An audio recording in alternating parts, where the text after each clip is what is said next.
Hello everyone, this is Kevin, your entrepreneur, and the big news story today is another blow for Uber. Maybe not on a massive scale, but it's going to hurt them. And that is that in the Philippines, their service has been ordered to be suspended for 1 month by the Philippines government based on a recommendation by the transportation board that they have over there.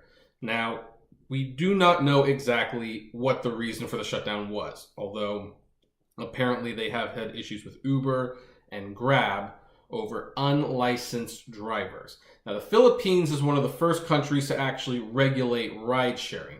And while I am not opposed to regulating ride sharing to a certain extent, as long as it's reasonable, so obviously I don't want the government anywhere near it because they can't even run the DMV effectively. Well, I guess Uber wasn't completely following the rules.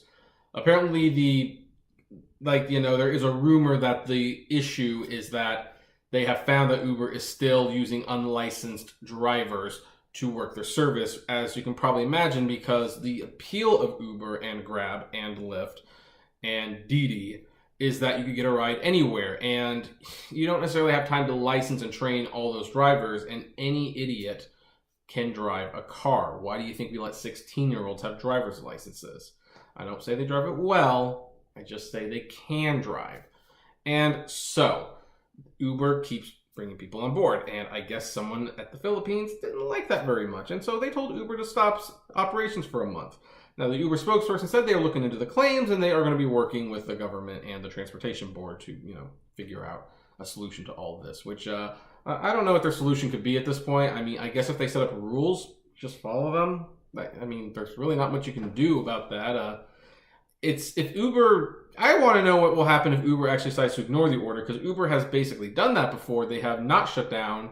They have only willingly shut down in protest over a law. That's pretty much the only time I can remember that they shut down when there's a new law about, fingerprinting, or when a union is getting close to unionizing drivers. Like that. That seems to be the only time Uber willingly shuts down the apps, because they've been ordered to shut down apps before in cities, and they've largely just ignored it for the most part. Just paid the fines, keep it going, keep the midnight oil burning, but I don't know. So anyway, the other interesting thing is that the transportation board strongly urged Uber to continue to offer financial benefits to people who are affected by this shutdown. So I don't know how that works with the drivers, because if they're independent contractors, then technically Uber is not responsible for them. But then if Uber has been licensing drivers, at least some of them, then they might have to pay their salaries all while they're not in operation. And if that's the case, well, good for them. They get a paid vacation, at least for the time being, provided the service comes back, I suppose. And we don't know if they will. So I don't know. Now I, of course, pass it off to you. What do you guys think of this? Do you agree with the Philippines? Do you disagree? Do you think that'll ever happen here?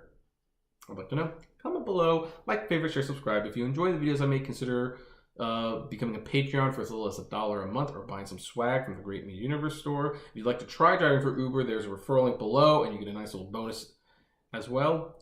And as always, flame responsibly. Have a good one.